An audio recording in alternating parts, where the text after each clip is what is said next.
Escribe en los comentarios desde dónde y a qué hora nos ves, así podré conocerte mejor. Para apoyar el canal gratis, no olvides suscribirte y darle like. Durante décadas, su nombre fue un susurro en los pasillos de Palacio, la figura en el centro del mayor escándalo real del siglo XX.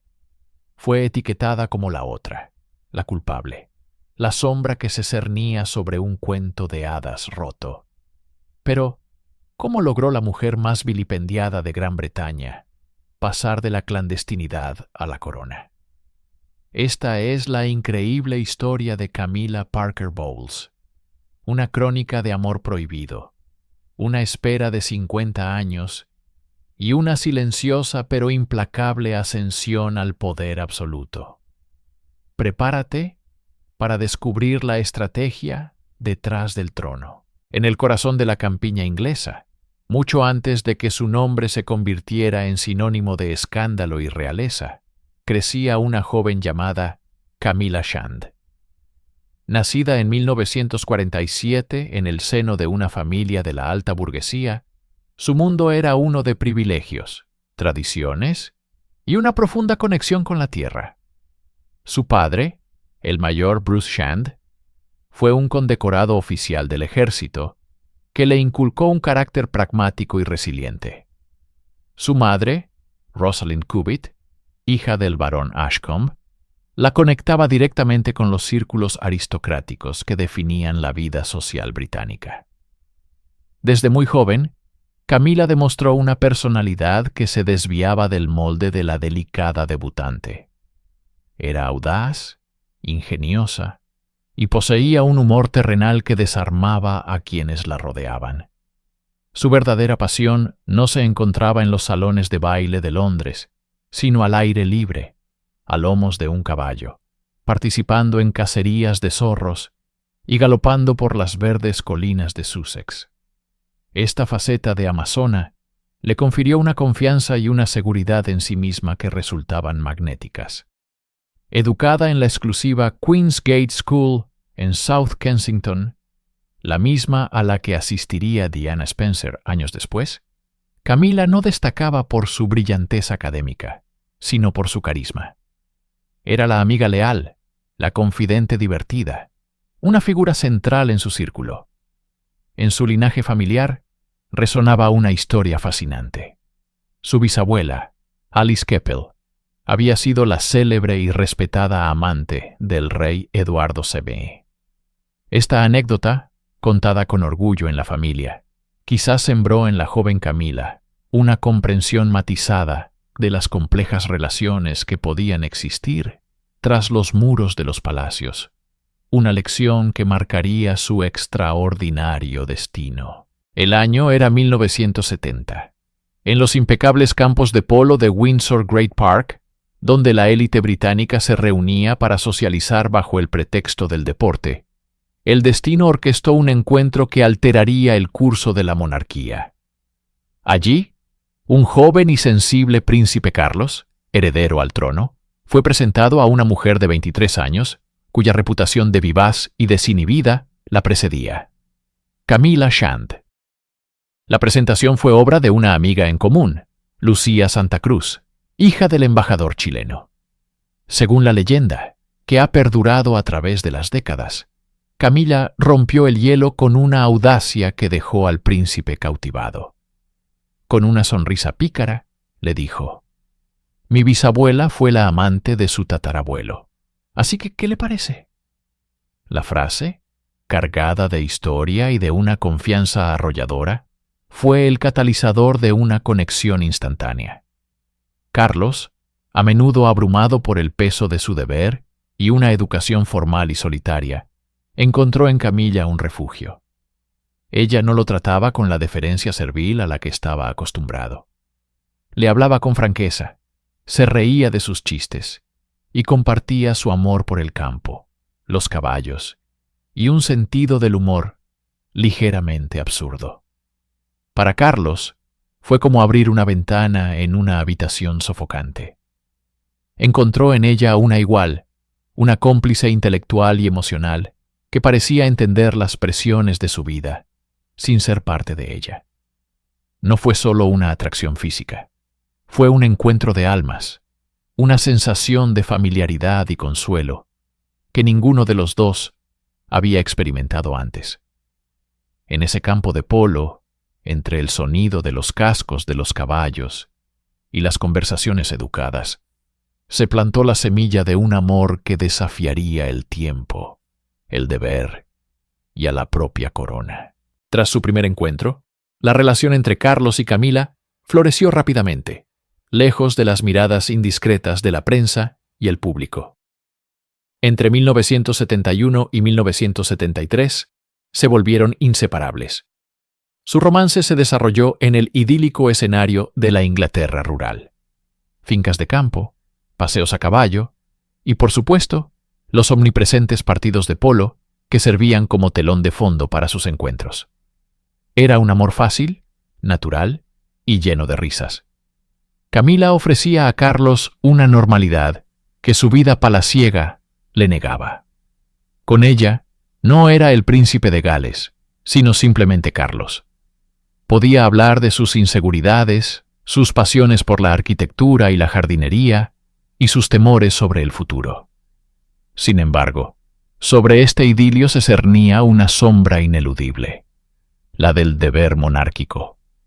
A ojos del establishment, conocido como la firma, Camila Shand no era material de reina. Los criterios para la futura esposa del heredero eran implacables y arcaicos. Debía ser una aristócrata de linaje intachable, sin un pasado amoroso y, crucialmente, virgen. Camila no cumplía con ninguno de estos requisitos. Había tenido otras relaciones, especialmente una intermitente con el oficial de caballería Andrew Parker Bowles, y su personalidad extrovertida y segura no encajaba en el molde de la princesa sumisa. El propio mentor de Carlos, su tío abuelo Lord Mountbatten, le aconsejó que disfrutara de su juventud, pero que eligiera a una novia adecuada y dulce para casarse. La presión era inmensa. Mientras su amor se profundizaba, la realidad de su imposibilidad se hacía cada vez más evidente. Eran la pareja perfecta en un mundo imperfecto, un amor genuino atrapado en una jaula de oro de protocolo y expectativas dinásticas. El tiempo se agotaba, con el inminente servicio de Carlos en la Marina Real, actuando como una cuenta atrás para una separación que parecía inevitable. A principios de 1973, el deber llamó. El príncipe Carlos se embarcó en un servicio de 8 meses en el extranjero con la Marina Real. La separación fue un punto de inflexión crítico. A pesar de la profundidad de sus sentimientos, no existía un compromiso formal entre ellos. Carlos, joven e inseguro sobre cómo desafiar al sistema, no le pidió a Camila que lo esperara. Partió, quizás creyendo que el tiempo y la distancia resolverían el dilema.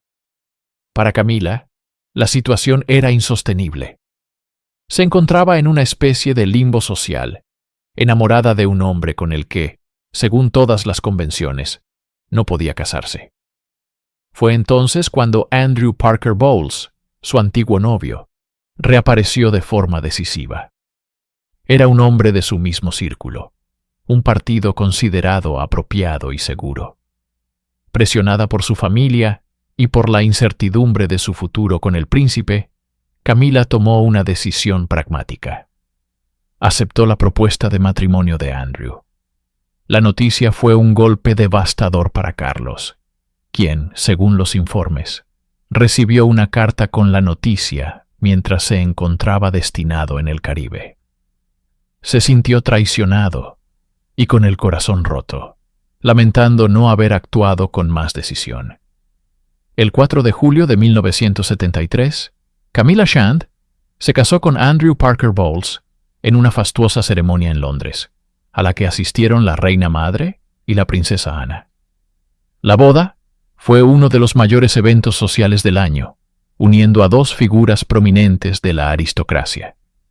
Para el mundo, Era el final feliz de un noviazgo de la alta sociedad. En realidad, era el cierre de un capítulo y el comienzo de una nueva y compleja dinámica. Aunque Camila se había convertido en la señora Parker Bowles, el vínculo emocional con el príncipe de Gales no se había roto. Simplemente se había transformado, sentando las bases para décadas de un triángulo amoroso que sacudiría los cimientos de la monarquía británica. Para entender la dinámica que permitió que la relación entre Carlos y Camila floreciera, es crucial analizar la figura de Andrew Parker Bowles.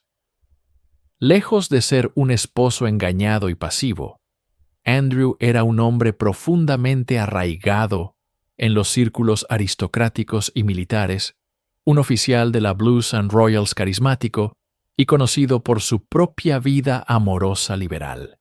Su matrimonio con Camila en 1973 no detuvo sus aventuras extramatrimoniales, una conducta que era casi un secreto a voces entre su círculo social. Esta atmósfera de vista gorda y acuerdos no dichos creó un entorno en el que la infidelidad no era necesariamente un cataclismo, sino una faceta aceptada de la vida de la clase alta. Irónicamente, el propio Andrew había tenido una relación con la princesa Ana, la hermana de Carlos, en los años previos a su matrimonio con Camila.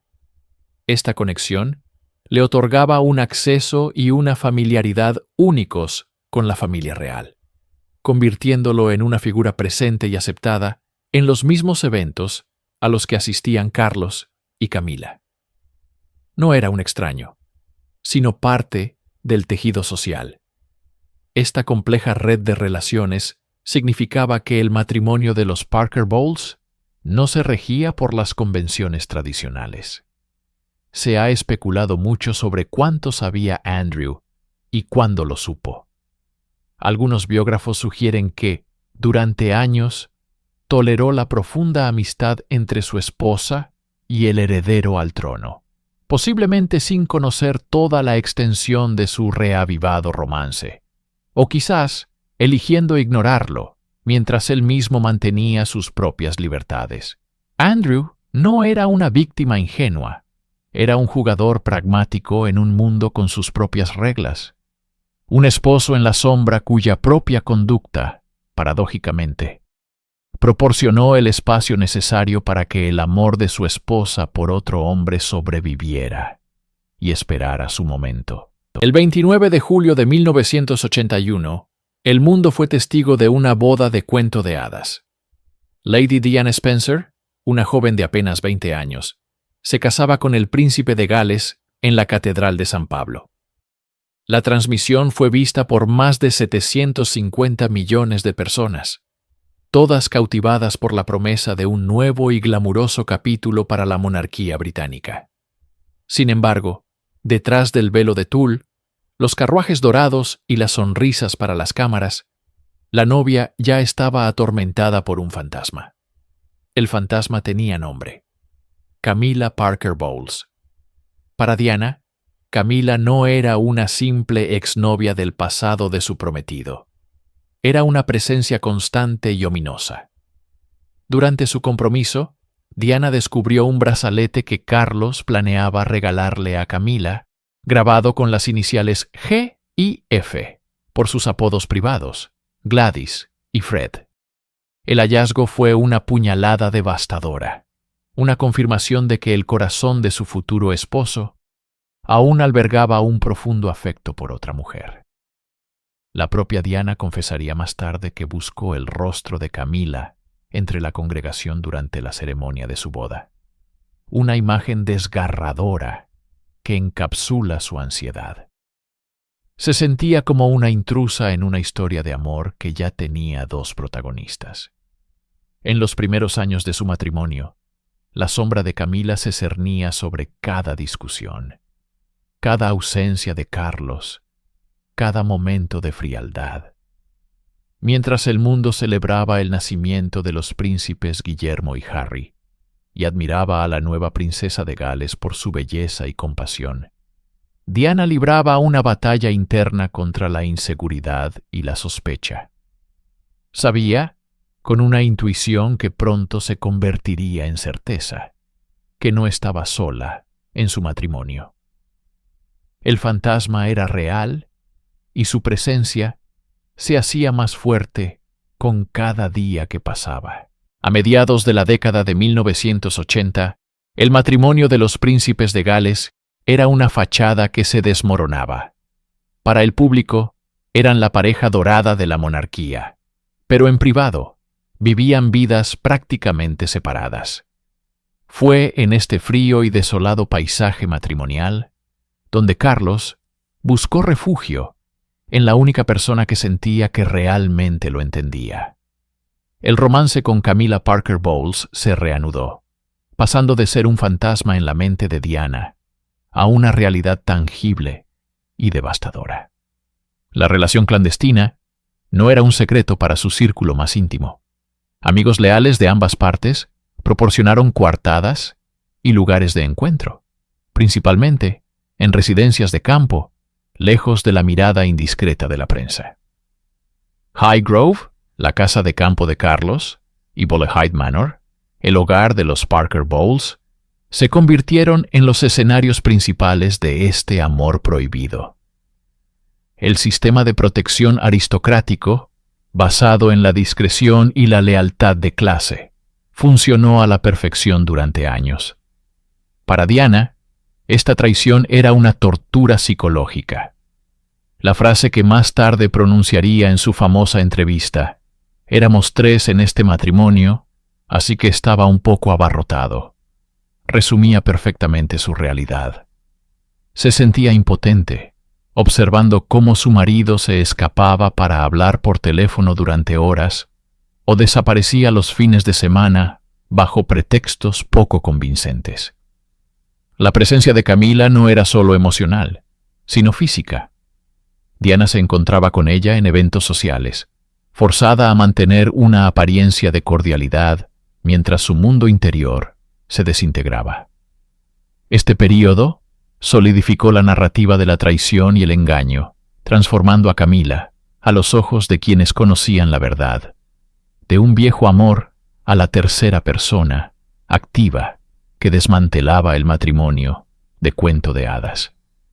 El secreto, a voces en los pasillos de palacio, pronto se convertiría en un escándalo de proporciones sísmicas. El secreto a voces que había envenenado el matrimonio de los Gales explotó en la cara del público en 1993. Aunque Carlos y Diana ya estaban oficialmente separados, la publicación de la transcripción de una conversación telefónica íntima entre el príncipe Carlos y Camilla Parker Bowles, grabada en secreto en 1989, causó una conmoción sin precedentes. El escándalo fue bautizado por la prensa como Camilla Gate o Tampon Gate, y sus repercusiones fueron devastadoras. La conversación era explícita y profundamente personal. En ella, Carlos expresaba su desesperado deseo de vivir dentro de sus pantalones y bromeaba con la idea de reencarnarse en un tampón, una frase que se convirtió en el titular de innumerables tabloides y en el blanco de bromas crueles en todo el mundo. La publicación de estas intimidades fue una humillación pública a una escala monumental. Para el príncipe Carlos, el heredero al trono, fue un golpe catastrófico a su dignidad y su imagen pública. Lo retrató no como un futuro rey, sino como un hombre atrapado en una relación adúltera, despojándolo de toda la mística real. Para la princesa Diana, aunque doloroso, el escándalo fue una validación pública de todo lo que había sufrido en silencio. Sus sospechas y acusaciones, que algunos habían desestimado como paranoicas o inestables, ahora estaban confirmadas de la manera más cruda posible. Pero para Camilla Parker Bowles, el impacto fue quizás el más brutal. De la noche a la mañana, pasó de ser una figura relativamente anónima para el gran público a ser la mujer más vilipendiada de Gran Bretaña.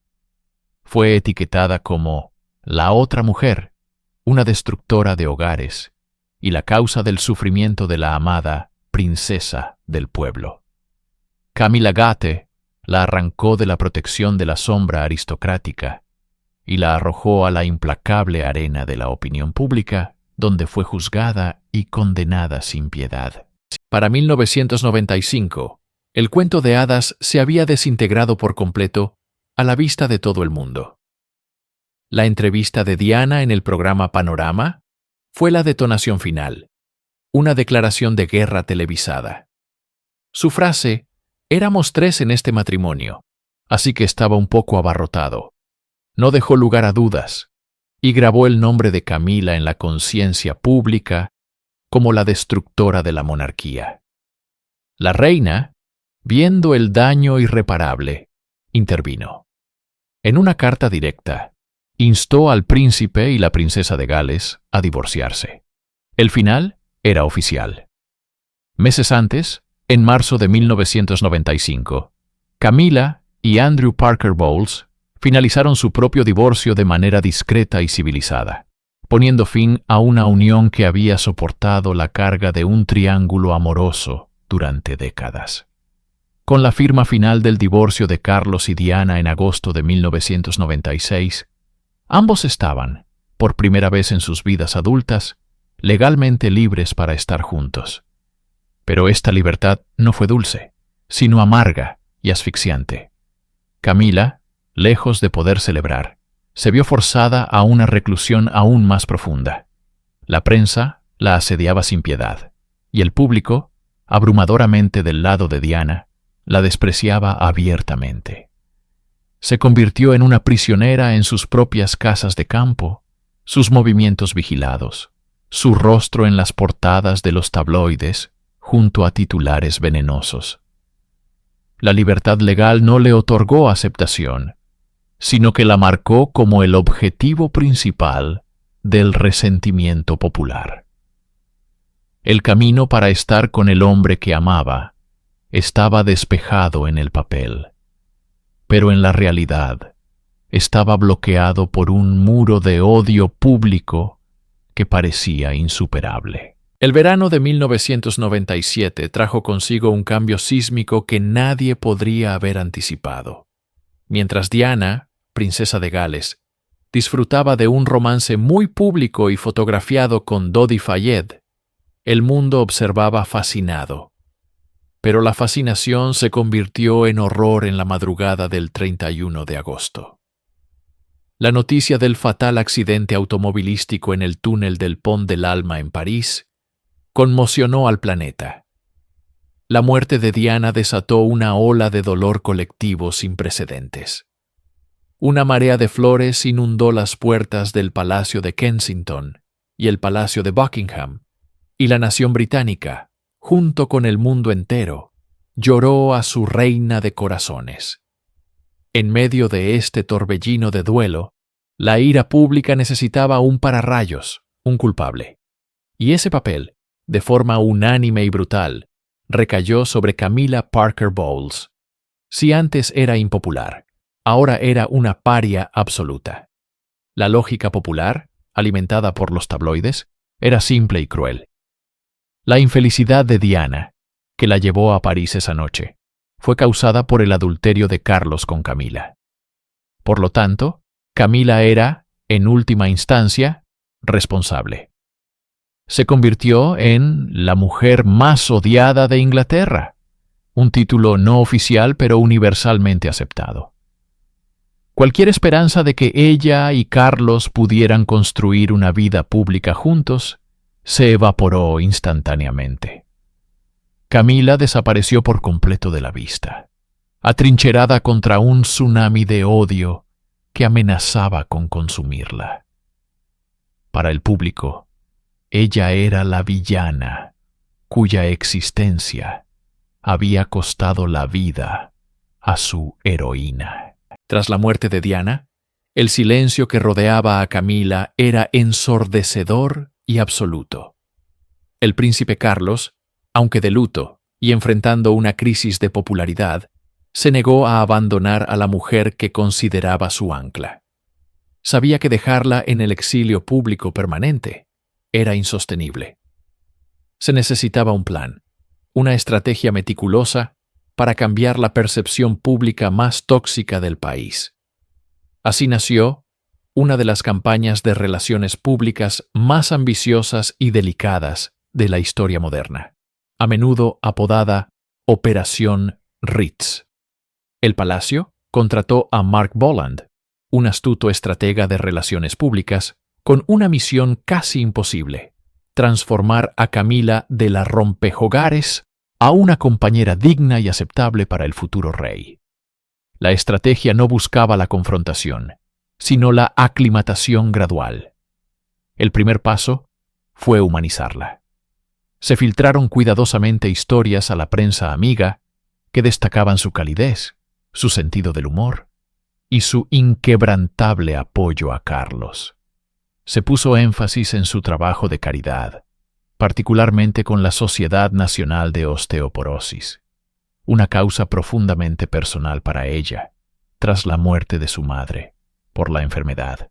El objetivo no era crear una nueva Diana, sino presentar una antítesis, una mujer madura, discreta y terrenal, que proporcionaba la estabilidad que Carlos siempre había anhelado.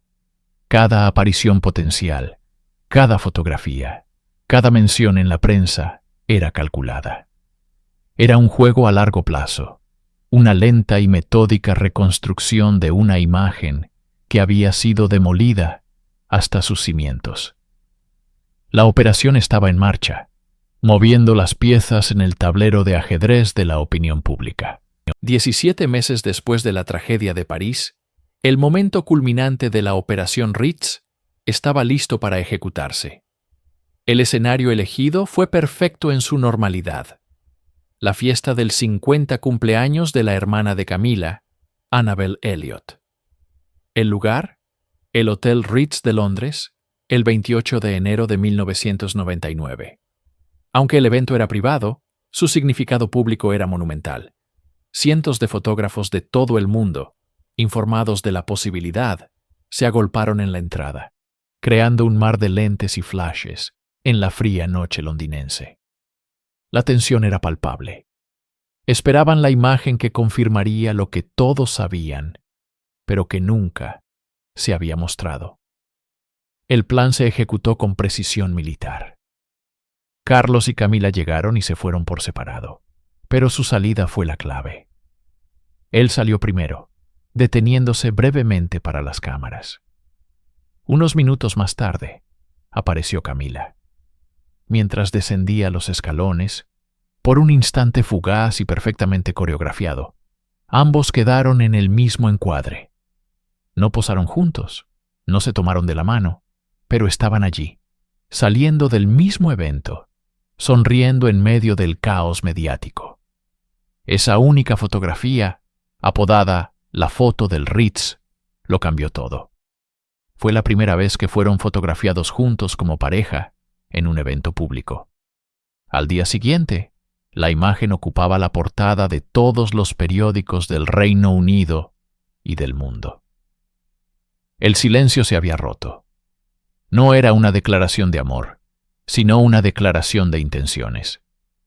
Camila Parker Bowles había salido oficialmente de las sombras, dando el primer y más difícil paso hacia la vida pública, al lado del príncipe de Gales. El año 2003 marcó un punto de inflexión tectónico en la vida pública de Camila. Tras décadas operando desde las sombras, moviéndose entre residencias privadas como Ray Mill House y los apartamentos del príncipe en St. James's Palace, se tomó una decisión de una enorme carga simbólica. Camila se mudaría a Clarence House. Esta no era una casa cualquiera. Era la residencia oficial del príncipe de Gales en Londres, el antiguo hogar de la amada reina madre. El acto de instalarse allí era una declaración pública, un movimiento estratégico cuidadosamente orquestado por el equipo de Carlos. Significaba que Camila ya no era una invitada en la vida del príncipe, sino una parte central y permanente de ella. La mudanza fue gradual y discreta, evitando la fanfarria que habría provocado a la prensa más hostil. Sin embargo, el mensaje era inequívoco. Al ocupar los salones que una vez pertenecieron a una de las figuras más veneradas de la monarquía, Camila estaba siendo posicionada no como una usurpadora, sino como una sucesora en el papel de consorte del heredero. Cada pieza de mobiliario movida, cada cuadro colgado, era parte de una campaña para normalizar su presencia. Para el público, verla entrar y salir de Clarence House con regularidad comenzó a cimentar su nuevo estatus. Ya no era la amante escondida en la campiña, era la pareja oficial del futuro rey, viviendo en el corazón del Londres monárquico. Esta conquista silenciosa de un espacio físico real fue el preludio indispensable para la conquista de su legitimidad legal y social, un paso calculado para aclimatar al público y a la propia institución a una realidad que pronto sería innegable. El 10 de febrero de 2005, Clarence House emitió el comunicado que muchos creían imposible. Su Alteza Real, el Príncipe de Gales y la señora Camilla Parker Bowles iban a casarse. Después de más de 30 años de una relación intermitente y clandestina, el capítulo final de su historia de amor estaba a punto de escribirse. Sin embargo, el camino hacia el altar no sería sencillo. La sombra de Diana y la complejidad de que ambos fueran divorciados, con el exmarido de Camila aún vivo, plantearon enormes obstáculos constitucionales y religiosos. Carlos, como futuro gobernador supremo de la Iglesia de Inglaterra, no podía simplemente tener una boda tradicional en la abadía de Westminster. La solución fue un compromiso pragmático, una ceremonia civil, algo sin precedentes para un heredero directo al trono.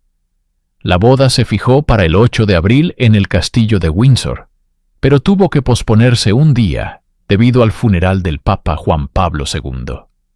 Finalmente, el 9 de abril de 2005, en una modesta ceremonia en el Windsor Guildhall, Carlos y Camila se dieron el «sí, quiero». La reina Isabel II, en una calculada muestra de respeto por la solemnidad de la institución del matrimonio y su papel en la Iglesia, no asistió a la ceremonia civil. Sin embargo, su presencia y su cálido discurso en la posterior bendición religiosa, en la capilla de San Jorge y en la recepción, fueron el sello de aprobación definitivo. Camila, vestida elegantemente de blanco marfil, no se convirtió en princesa de Gales, un título demasiado ligado a Diana, sino en Su Alteza Real, la duquesa de Cornualles. La amante se había convertido en duquesa.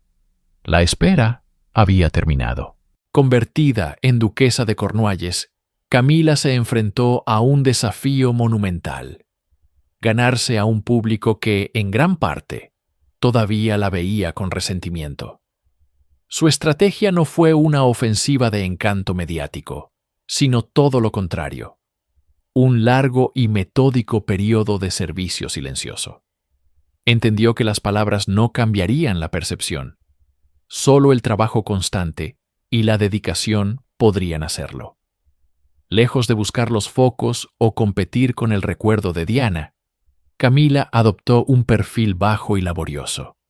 Se sumergió en el patrocinio de organizaciones benéficas, eligiendo causas que le eran genuinamente cercanas y a menudo poco glamurosas. Se convirtió en una defensora incansable de la alfabetización, una pasión personal, y en la presidenta de la Real Sociedad de Osteoporosis, una enfermedad que había causado un inmenso sufrimiento a su propia madre y abuela. Su enfoque era práctico y empático. En sus visitas, se sentaba con la gente, escuchaba sus historias y ofrecía un consuelo genuino, sin la parafernalia de una estrella. Uno de sus trabajos más valientes y significativos fue su apoyo a las víctimas de violación y agresión sexual, abordando un tema tabú con una sensibilidad que sorprendió a muchos. Durante más de una década, acumuló cientos de compromisos anuales, construyendo ladrillo a ladrillo una nueva reputación. No buscaba titulares, sino impacto. Este período fue su purgatorio autoimpuesto, una forma de demostrar a través de la acción que era digna de su nuevo papel. Estaba pagando sus deudas, no con disculpas, sino con un servicio público inquebrantable, que lentamente comenzó a erosionar las murallas de la hostilidad pública. El servicio silencioso de Camila comenzó a dar sus frutos de manera gradual pero palpable. La transformación de su imagen pública no ocurrió de la noche a la mañana, sino a través de un lento proceso de desgaste de los viejos prejuicios. Las encuestas de opinión, que durante años fueron brutalmente negativas, empezaron a mostrar un cambio. La hostilidad abierta se transformó en indiferencia y la indiferencia con el tiempo en un respeto a regañadientes para muchos. La prensa sensacionalista, que antes la apodaba la Rottweiler, comenzó a destacar su sentido del humor, su resiliencia y su evidente efecto positivo en el príncipe Carlos, quien parecía visiblemente más feliz y relajado a su lado. Internamente, la dinámica familiar también evolucionó. Los príncipes Guillermo y Harry, que inicialmente tuvieron una relación comprensiblemente compleja con ella, pasaron a una cordialidad pública. Guillermo llegó a decir que él y su hermano la querían mucho y que hacía muy feliz a su padre. Pero el barómetro más importante de su aceptación era la reina Isabel II. Con el paso de los años, las señales de la aprobación de la monarca se hicieron más explícitas. En 2012, la reina la nombró Dama de la Gran Cruz de la Real Orden Victoriana, un honor personal por sus servicios a la soberana. En 2016, la incluyó en el Consejo Privado, el círculo más íntimo de asesores de la monarquía. Cada fotografía juntas, cada gesto compartido en el balcón del Palacio de Buckingham, servía para cimentar su lugar en el corazón de la institución. Camila había superado la prueba de resistencia más dura, demostrando que su poder no residía en la ambición, sino en la paciencia y la perseverancia.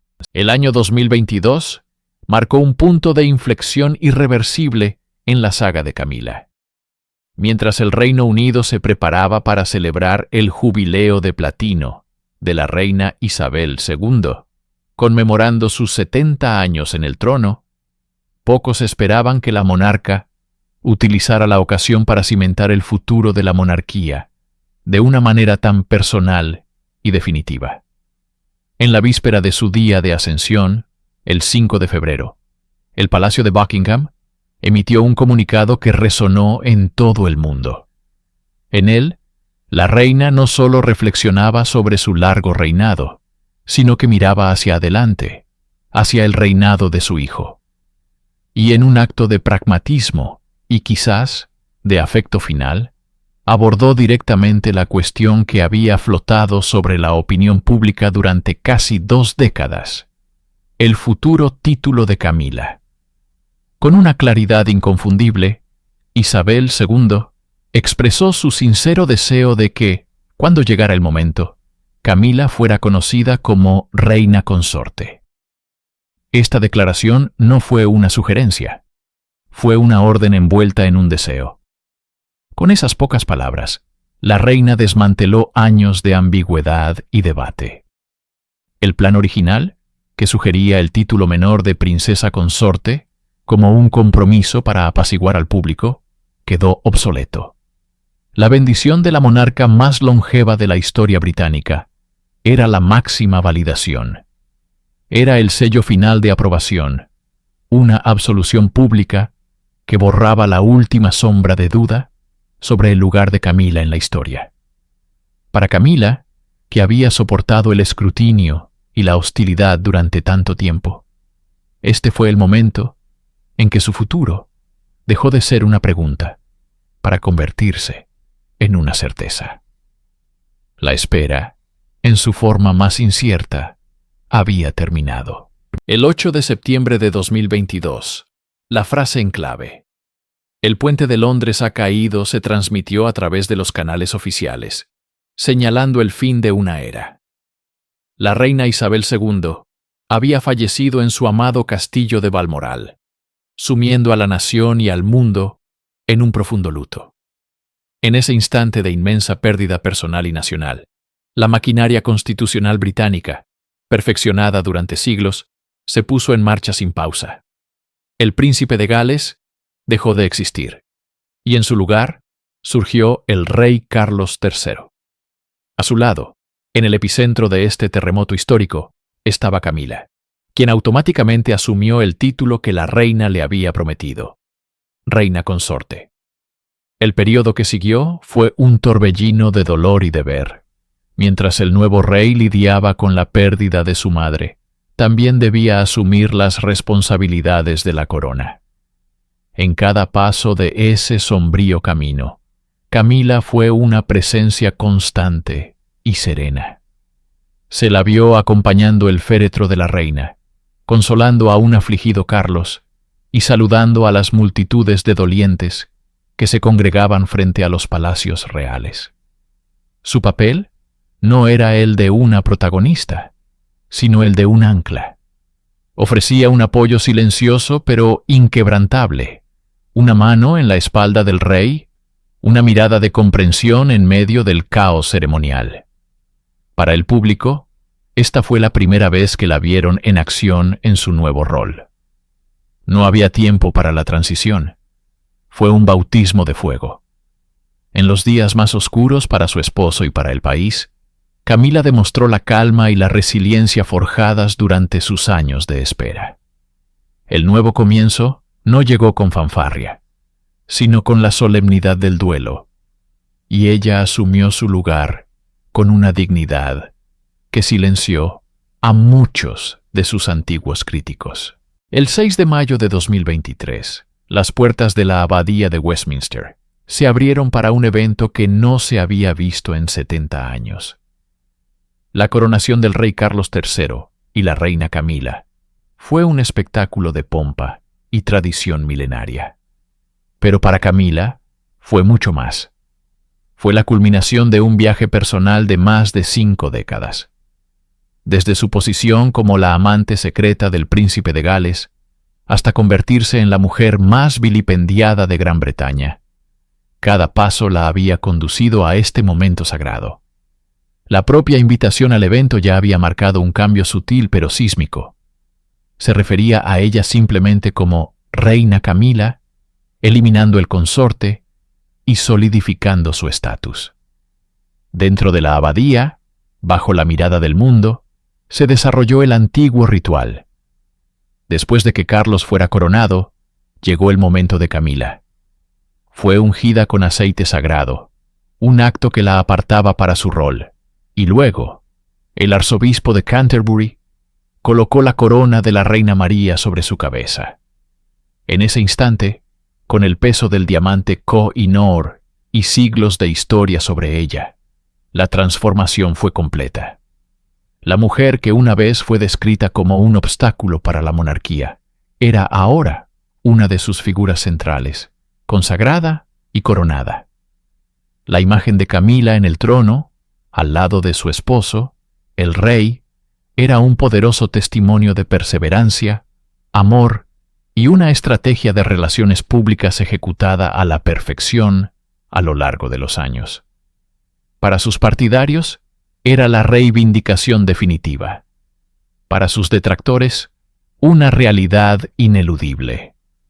Para la historia, fue el capítulo final de una de las esperas más largas y controvertidas de la historia real británica. La larga espera había terminado, no con un susurro, sino con el resonar de las campanas de la abadía y el grito de «Dios salve a la reina». Una vez que el eco de la coronación se desvaneció, comenzó el verdadero trabajo de ser reina. Lejos de ser una figura meramente decorativa, la reina Camila ha demostrado ser una fuerza activa y pragmática dentro de la monarquía del siglo XXI. Su poder no reside en la autoridad constitucional, que pertenece exclusivamente al soberano, sino en la influencia, la experiencia y un profundo conocimiento del hombre que ahora es rey. Durante décadas, ha sido la confidente más cercana de Carlos, su roca, como él la ha descrito en repetidas ocasiones. Esta relación íntima le otorga una perspectiva única y una capacidad para asesorar y apoyar que nadie más posee. En público, ha redefinido el papel de consorte. En lugar de competir por el protagonismo, complementa al rey. Continúa defendiendo con pasión las causas que le son queridas, como la lucha contra la violencia doméstica y la promoción de la alfabetización, utilizando su nueva plataforma para dar voz a los vulnerables. Su enfoque es a menudo descrito como sensato y con los pies en la tierra, una cualidad que resuena con una parte del público británico que valora la autenticidad. Ha demostrado una notable habilidad para navegar situaciones delicadas, como durante la enfermedad del rey a principios de 2024, cuando asumió una mayor carga de deberes públicos con calma y sin quejas. Su poder es sutil. Es el poder de la resistencia, de haber sobrevivido a la tormenta y haber salido más fuerte. Es la influencia de ser la compañera indispensable del monarca, un pilar de estabilidad en tiempos de cambio. La mujer que una vez fue vista como la mayor amenaza para la corona se ha convertido, irónicamente, en una de sus defensoras más firmes y en un activo crucial para su supervivencia y relevancia en el mundo moderno. Su reinado es la prueba final de que, en la monarquía, como en la vida, el tiempo puede reescribir incluso las narrativas más arraigadas.